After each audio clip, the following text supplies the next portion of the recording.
The CBC is a horribly bloated bureaucracy. I guess that wouldn't matter if it was a private broadcaster and it relied on subscribers or advertisers to pay the bill. But the CBC relies on you and me.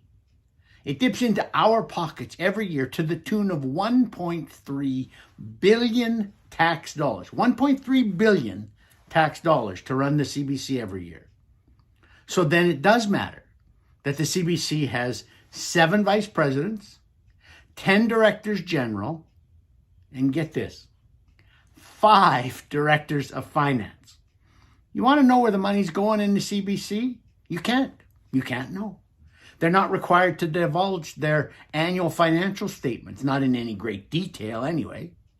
And there have been times in the past when the CBC had missing tens of millions of dollars from its budget. I don't know what the 5 directors of finance do. I don't know why one of them hasn't said, hey, to save a little bit of cash, maybe we only need 1 director of finance.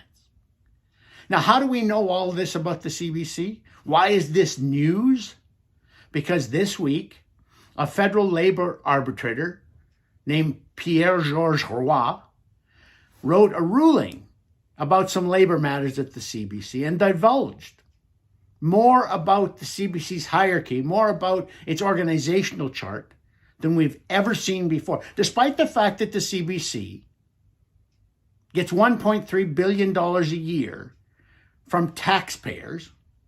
It's not required to tell Parliament anything about its organizational structure. In fact, in 2014, when the federal government was considering a law to add sunshine to the salary list at the CBC, to divulge how much people at the higher levels were making, CBC staffers went to Parliament and said, oh, you can't do that. That would be an attack on Canadian democracy. They said it would be an attack. They have such an arrogant view of their own importance that they said it would be an attack on Canadian democracy to divulge their salaries, even though those salaries are paid for by taxpayers. There's a director of business and a director of operations. Don't know what the difference is between those two, but they have one of each. It is an enormous organization, which is increasingly of less importance every day, every week, every year to Canadians.